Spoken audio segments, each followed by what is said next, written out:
Welcome to Bed Crime Stories podcast. I'm your host, T. Hi guys, hope you're having a wonderful day. If you're new here, a warm welcome. Thank you for checking out my channel. All I ask is that after listening to and or watching the video, if you find you enjoyed it or learned something, smash that like button and consider subscribing. Now, let's dig in. Okay guys, you're getting 2 cases for the price of 1 today. I'm going to give you some info on the Madeline Soto case and a little update on the Doomsday prophet Chad Daybell, case. All right, we'll start with Madeline Soto. A woman called into another YouTube channel and she claimed to have briefly dated accused SAer Stephan Sterns back in 2011 in Windermere, Florida. The relationship only lasted about 3 months. Now, this lady was not officially verified. However, the details she shared match much of what we know about Stephan Sterns and his parents. This woman said she met Stephan through a mutual friend. And the reason, that's my cat Remy, I'm sorry, it's been one of those days. The reason this lady gave for the breakup was that Stephan was creepy and gave her weird vibes, particularly when it came to intimacy. Sterns, per the woman, wanted her to act like a child. He wanted her to call him daddy. He would say, "Is daddy hurting you?" And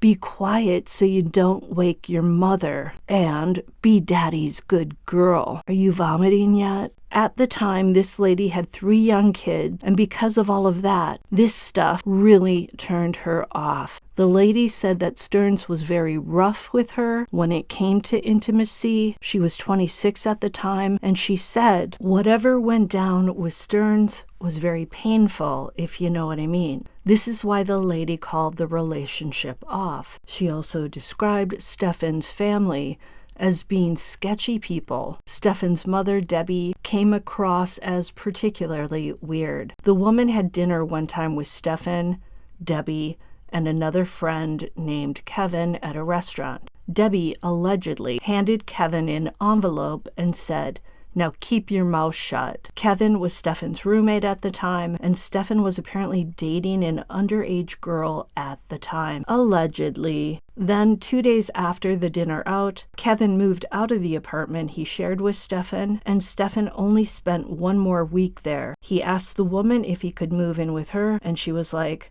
"That's not going to happen." Stephan then went to live with his parents, and this woman went there one time, and she said that in his bedroom, Stephan had David Bowie posters all over the wall.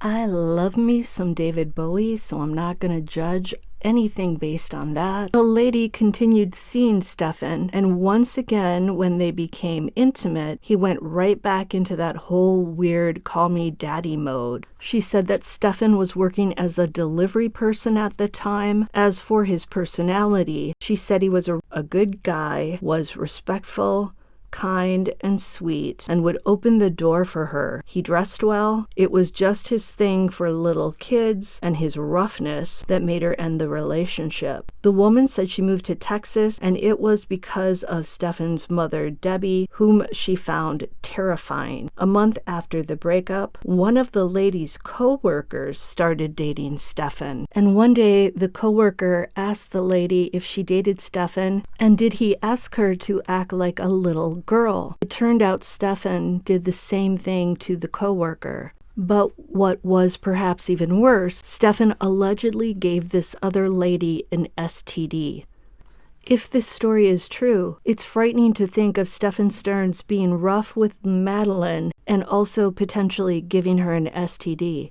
It also makes me wonder if Madeline mentioned a rash or something to Sterns, and if she threatened to tell her mom or a doctor. Could that have been a motive for harming Madeline, for getting rid of her? The first lady with the kids also described Stephan as being really enchanted with little girls, and apparently he said that he really wanted to meet her little ones. He also expressed wanting to have a little girl. Yeah, I bet he did want a little girl of his own. At the time, Stephan apparently was driving a Kia Sonata that was pretty nice. The lady said Stephan would never leave her alone with his roommate and was really paranoid one time when she was alone with the roommate for a little while. The lady thought that maybe the roommate was going to tattle to her about Stephan's behavior with underage girls, and that's why he didn't want her talking to the roommate. The lady said that at Stephan's parents' house, there were poodles running around all over. And she also said that she felt that Jen Soto must have known about the essay of her daughter, and that perhaps Debbie Sterns had allegedly scared Jen Soto into silence. Okay, so that wraps up what I had for the Madeline Soto case. Moving on to Chad Daybell. 55-year-old Doomsday author Chad Daybell is about to go to trial in Ada County, Idaho, and his trial begins April 1st.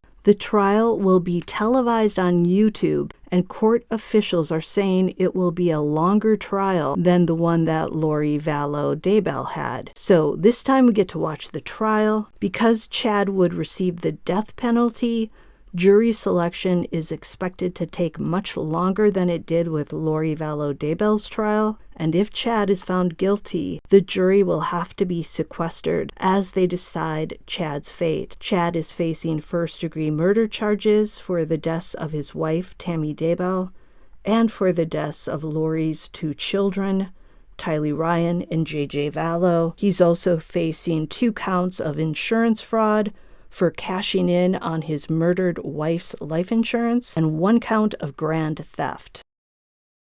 There are also conspiracy to commit murder charges for Tylee and JJ. Tammy Daybell died from asphyxia in October of 2019, and she had bruises on her arms and her chest.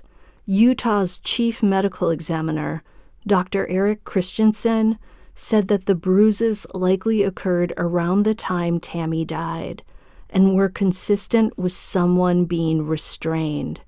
It's so upsetting to learn this because it implies Tammy Daybell was awake when this happened and may have seen the face or faces of those who cut off her ability to breathe.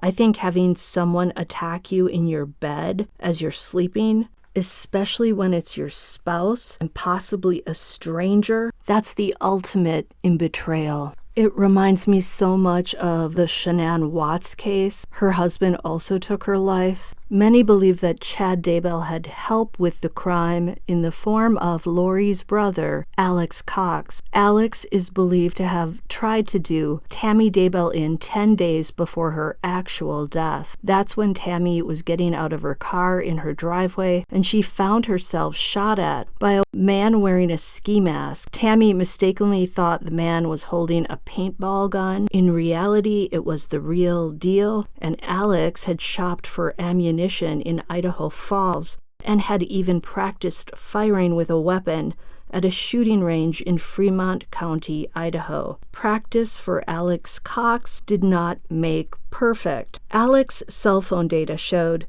that he was in the area of the Daybell home on the night Tammy died. Can you imagine her waking up to her evil husband and this stranger? Now, Chad was arrested on June 9th of 2020 after the remains of Tylee Ryan and JJ Vallow were found buried on his property. This is just one of the reasons I call him Chad Dumbell. Chad tried to flee once he saw the investigators had located his sick buried treasure. So for the past few years, Chad's been hanging out in a jail cell preparing for his trial. His children, Garth, Emma, Seth, Leah, and Mark, were, at least back in 2021, supportive of him. Some of the kids believe he was framed.